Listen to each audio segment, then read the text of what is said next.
All right, our next screencast on Chapter 10, photosynthesis, is going to be on the first half of the of photosynthesis, which is the light reactions. And I just erased light reactions. There we go. All right, so let's see how we get set up for the light reactions. The light reactions convert solar energy into chemical energy. Okay, so chloroplasts are solar-powered chemical factories, and the thylakoids, the pigments in the thylakoids, called chlorophyll, transform light energy into chemical energy. And this is the key step.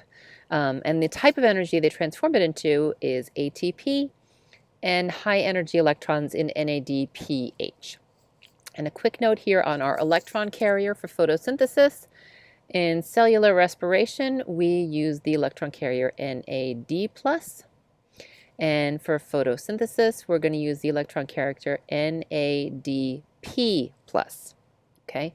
The P obviously is a phosphorylated form of this electron carrier, but I always say the P stands for plants, because NADPH is the electron carrier in plants. All right, so first we're going to do a quick review of light. And again, hopefully this is going to be a review. I'm going to go through it kind of quickly.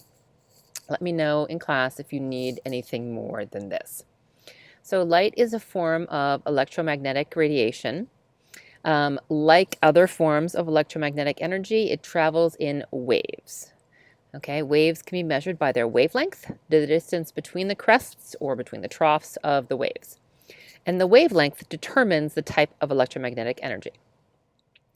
The electromagnetic spectrum consists of the entire range of electromagnetic energy or electromagnetic radiation. Visible light is light that we can see, okay? And it consists of a very narrow range of wavelength, but it does include the wavelengths that drive photosynthesis, okay? Now, it's also important to know that light can behave as though it consists of tiny particles called photons. So it can behave as both a wave and as a particle. Pew. Okay, and this is going to be important for photosynthesis. Okay, so here's our electromagnetic spectrum. Here is the wavelength section of visible light that we're going to be concentrating on for photosynthesis. And if you look here, our shorter wavelengths in this zone here carry a higher energy than the longer wavelengths at this end, which have a lower energy. Okay, so you would think since these shorter wavelengths here have more energy, they would be more efficient at driving photosynthesis, and they are. So blue-purple light is more efficient at driving photosynthesis than the red, yellow, orange light. Now, how do we get light energy transformed into chemical energy? The key are these photosynthetic pigments. Okay, pigments are substances that absorb light energy. Okay, and we're going to be talking primarily about our pigment of chlorophyll. Okay. There are different pigments other than chlorophyll, and they absorb different wavelengths of light. Okay, wavelengths that aren't absorbed, that are not absorbed, are reflected or transmitted, and that's the light that we see. Okay, so leaves appear green because chlorophyll reflects and transmits green light. It doesn't absorb it. So green light does not work to drive photosynthesis because it doesn't get absorbed. We only care about the light that's getting absorbed, which is the other wavelengths of light.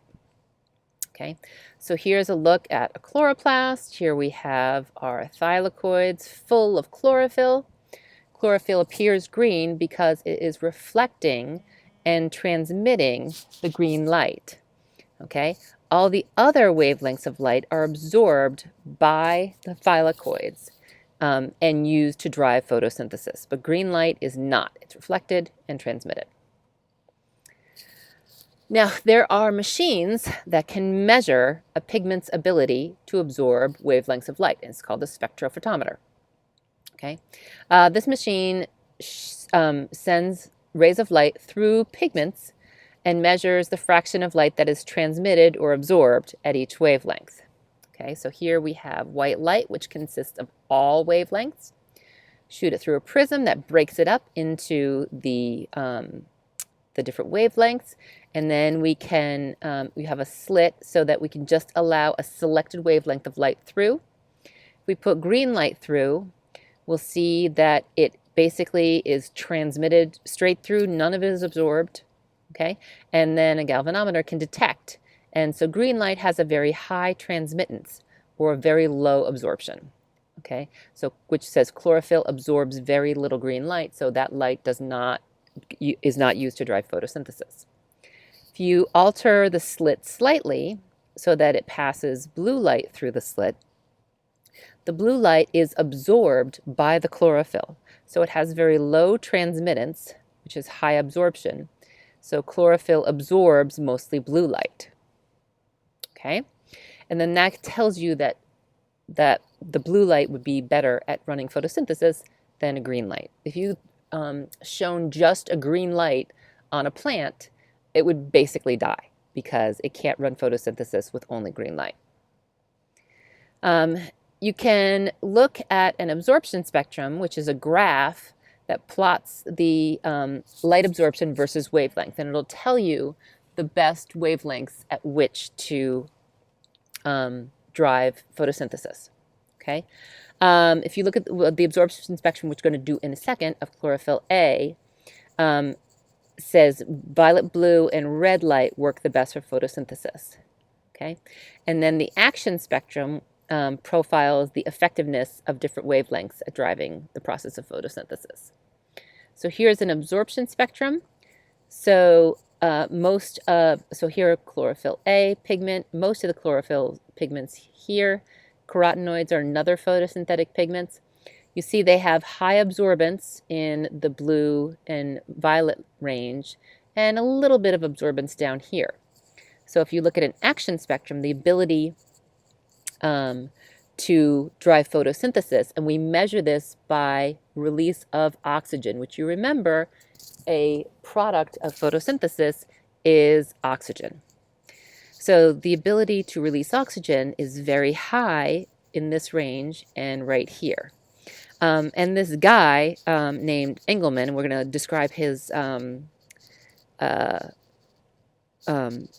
experiment again. Actually, you know what? I'm going to flip to that experiment and then I'll come back to this page. But he used an action spectrum in order to kind of prove that the best wavelengths to absorb are in these two regions.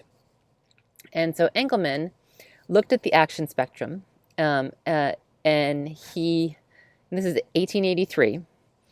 What he did is he exposed different segments of a filament of algae to different wavelengths of light.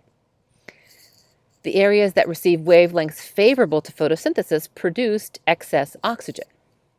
And then what he did is he grew aerobic bacteria on the filament, on the algae, to measure oxygen production, and that corresponded with the peak absorption. So if you look here is Engelmann's experiment. Okay, so we said that wavelengths in this region drive photosynthesis the best. So they would produce the most oxygen. So when he put bacteria along this, so this is the filament that's photosynthesizing and producing oxygen. And you'll see these little black dots are the bacteria, and they grow the most in the areas where the most oxygen is produced, and those are the wavelengths at which the light is absorbed best to drive photosynthesis. Okay. The main photosynthetic pigment is chlorophyll A. There are other pigments, chlorophyll B, and other accessory pigments like carotenoids that absorb different wavelengths of light. And the carotenoids are nice because they'll absorb some of the green light. They're usually yellowy orange, so they transmit yellowy orange, but they absorb some of the green light, and we get kind of the maximum amount of energy we can from the light. Okay, here is a picture of chlorophyll, and this is what the pigment, it's the chemical structure of the pigment. And if you look at this chemical structure, let me kind of eke it up a little bit. It looks, look at it, look at all the carbon, all the hydrogen. It looks very hydrophobic. Okay, just looking at the structure. And this is perfect because where does it live? It lives in the thylakoid membrane. So it has to be hydrophobic in order to be inserted into the membrane. Okay, so this is found in the thylakoid membrane. Okay. When chlorophyll is excited by light, okay, it absorbs light energy, and what it does is the electrons in chlorophyll will go from a ground state to an excited state, okay? Now, this excited state is unstable. So, of course, the excited electrons, so they go up to an excited state, and then they fall back down. And as they fall back down to the ground state, a photon is emitted. And what you get is an afterglow called fluorescence. So if you shine a light on an isolated solution of chlorophyll, it will fluoresce, and it gives off light and heat. So this kind of shows how that works here. So a photon of light will hit chlorophyll. This will excite the electrons in chlorophyll, and then as they fall back down to the ground state, it will give off a photon and fluoresce, which is that cool color there. And it also gives off some heat. Okay, energy lost as heat in the transformation. Okay, so that should set you up with thinking about how light works, how the energy, so that's the end of this one, how the energy is transferred from light to chemical energy in the pigment chlorophyll. And then our next screencast, part 2 of the light reactions, is going to pick up how the light reactions actually work, how they harness this ability of chlorophyll to transform light energy into chemical energy and use that to make ATP and NADPH.